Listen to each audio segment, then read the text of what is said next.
부모님께서 사망을 하시게 되면 황망하고 정신이 없을 겁니다. 하지만 우리는 냉정해지셔야 돼요. 부모님 사망 시에 처리해야 될 것들이 못하게 되면 세금적으로 문제가 되실 수가 있습니다. 제가 시기별로 꼭 처리해야 될 일들을 좀 정확하게 말씀을 드릴게요. 이 영상 하나라면 여러분들께서 수천만 원까지의 세금을 아끼실 수가 있고요. 법적인 리스크도 피할 수가 있습니다. 여러분들의 사랑하는 가족께서 사망하게 된다면 3개월 이내에 꼭 확인하고 결정하셔야 될 부분들이 있어요. 상속을 받을 것인지 아니면 포기할 건지 아니면 한정 승인을 할 것인지 말이죠. 오늘은 이 개념부터 좀 잡도록 할게요. 단순 승인과 한정 승인, 상속 포기에 대한 내용입니다. 첫 번째로 단순 승인은 상속 재산과 상속 채무에 대해서 모두 그대로 승계를 한다는 내용입니다. 빚이 재산보다 많더라도 상속인이 개인 재산으로 책임을 지게 되는 거예요. 상속 이후 별도의 한정 승인과 상속 포기에 대한 신고를 하지 않는 경우에는 단순 승인된 것으로 보아요. 상속세 신고를 위해서 오시는 상속인들의 대부분이 단순 승인에 해당하시는 분들이 대부분이에요.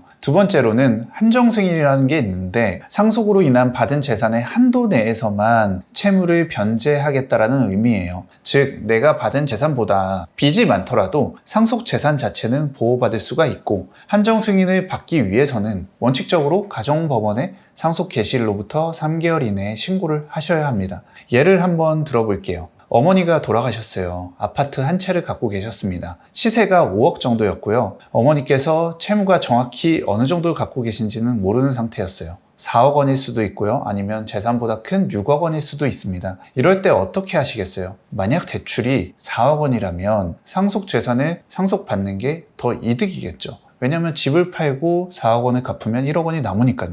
근데 대출이 6억 원이라면요. 집을 팔아도 빚이 1억 원이 남게 돼요. 이럴 때 쓰는 게 우리가 한정 승인입니다. 쉽게 말해서 받은 재산 범위 내에서만 나는 빚을 갚겠습니다 라는 의미인데요. 아파트 5억 원을 받았으면 그 5억 원에 대해서만 빚을 갚는 것입니다. 실질적으로 많은 상속인들께서 한정 승인 선택하기도 합니다. 마지막으로 상속 포기에 대한 경우를 보면 상속 포기란 상속인의 지위 자체를 포기한다는 의미거든요. 그럼 상속 포기는 언제 하느냐? 빚이 재산보다 훨씬 많을 때이거나 상속 채무를 정확하게 좀 파악하지 못했을 때예요. 대다수가 돌아가신 분이 사업을 하신 경우들이 많다라고 생각하거든요. 이런 경우에 아버지의 사업 실패로 인해서 상속 재산이 1억 원인데 빚이 10억 원이다. 그렇다면 우리가 상속을 포기하는 게 더 좋겠죠. 이는 상속 포기와는 다르게 상속 재산의 권리와 의무를 모두 포기하게 되는 것이에요. 다만 이렇게 되면 상속인의 지위가 내가 아닌 후순위 상속인으로 넘어가기 때문에 한정 승인보다는 후순위 상속인에게도 상속 포기를 받아야 하는 등 절차적으로 까다로운 부분들이 좀 생긴다라고 보시면 됩니다.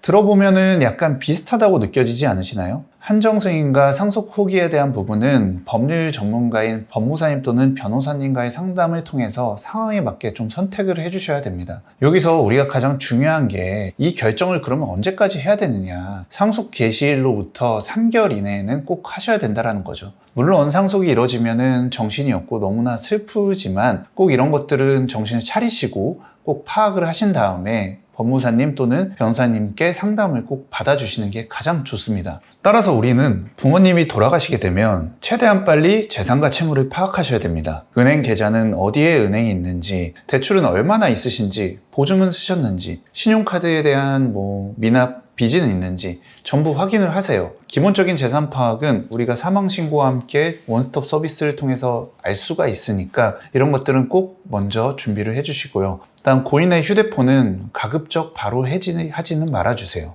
요즘은 은행 거래 내역과 카드 사용 내역 전부 문자로 오잖아요. 이게 재산과 빚을 파악하는데 굉장히 중요합니다. 그래서 여러분들께서는 휴대폰 요금제를 낮춰서라도 최소 1년 5개월 정도는 두시는 게 가장 좋습니다. 왜냐? 우리가 몰랐던 재산이나 채무에 대한 내역을 돌아가신 고인의 휴대폰을 통해서 알 수 있기 때문이거든요. 자, 이제 우리는 6개월이라는 시간까지 왔습니다. 이때 뭘 해야 되느냐? 바로 상속세 신고겠죠. 많은 분들이 우리 집은 재산이 별로 없으니까 상속세 신고 안 해도 되겠지라고 생각을 하세요. 근데 여러분들께서 여기서 좀 정확하게 아셨으면 하는 부분들이 있습니다. 예를 한번 들어볼게요. 아버지께서 돌아가셨는데 어머니는 살아계신 상황이에요. 재산은 아파트 한 채에 예금을 좀 더해서 총 8억 원이라고 볼게요. 이 경우에는 상속세를 낼까요? 답은 내지 않습니다. 왜냐하면 기본적으로 일가 공제 5억 원과 배우자 공제가 최소 5억 원이 들어가게 되거든요. 그러면 내 상속 재산보다 공제 금액이 10억 원으로서 더 크기 때문에 상속세는 0원으로 되게 되겠죠. 자, 그러면 위와 같은 사례에서 세금을 안 내도 되니까 우리가 세금 신고를 안 하면 될까요? 저는 그렇다고 생각하지 않아요. 우리가 만약 상속세를 신고하지 않게 된다면 우리 재산의 취득가액은 공시지가로 평가를 하게 되어 있습니다. 공시지가는 보통은 부동산의 시세보다 낮은 가액으로 평가되게 되어 있거든요. 그렇다면 이 재산을 판매를 할 때는 양도차익이 발생하게 됩니다.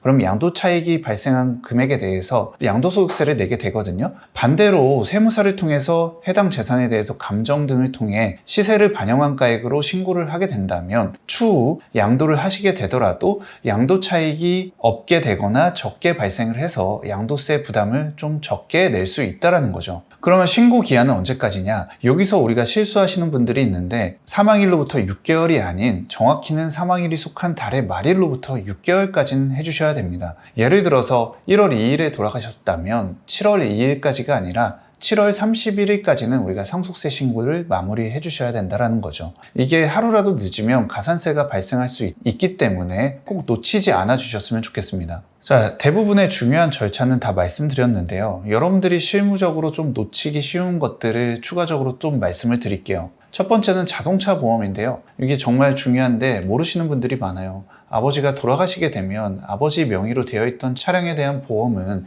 효력이 정지될 수 있어요. 근데 차 자체는 아버지 명의이잖아요. 명의 이전하기 전까지는 누군가는 차를 운전하실 수도 있는데 이때 사고가 나면은 큰 문제가 발생할 수도 있겠죠. 그래서 여러분들께서는 보험적인 부분도 한번 꼭 체크를 해주시고요. 두 번째는 아버지께서 돌아가시면서 국민연금을 내셨다라면 여러분들께서는 유족연금도 신청하실 수가 있거든요. 여러분들께서는 국민연금공단의 연금 대상인지 꼭 한번 확인을 해주셨으면 좋겠습니다. 세 번째는 누누이 말씀드리지만 은행 계좌, 즉 10년치 거래 내역을 먼저 확보를 해주셔야 돼요. 상속세 신고 시 사전증여재산이나 추정상속재산 등의 계산 등을 위해서는 꼭 필요합니다. 상속세 신고만 끝이 아니라 상속세 조사까지 나올 수 있기 때문에 미리 준비를 해주셔야 된다는 것들 꼭 잊지 않아 주시면 좋겠고요. 네 번째로는 국민연금이나 건강보험료 과혼합에 대한 환급을 받으실 수가 있으니까 이 부분에 대해서는 꼭 체크를 해주시면 될 것 같습니다. 여러분들, 우리 부모님을 잃은 슬픔 속에서도 이런 복잡한 절차들이 혼자 감당하시기 정말 힘드실 수도 있어요. 그래서 여러분들께서는 상속이 발생하게 되면 근처에 계신 세무사 또는 저희 세무에게 현명을 통해서 상속세 상담을 꼭 받으시길 제가 추천드리고요. 상속세 상담 같은 경우에는 제가 다 무료로 진행을 해드리고 있기 때문에 여러분들께서는 일단 저희 사무실로 방문만 해주시면 될 것 같습니다.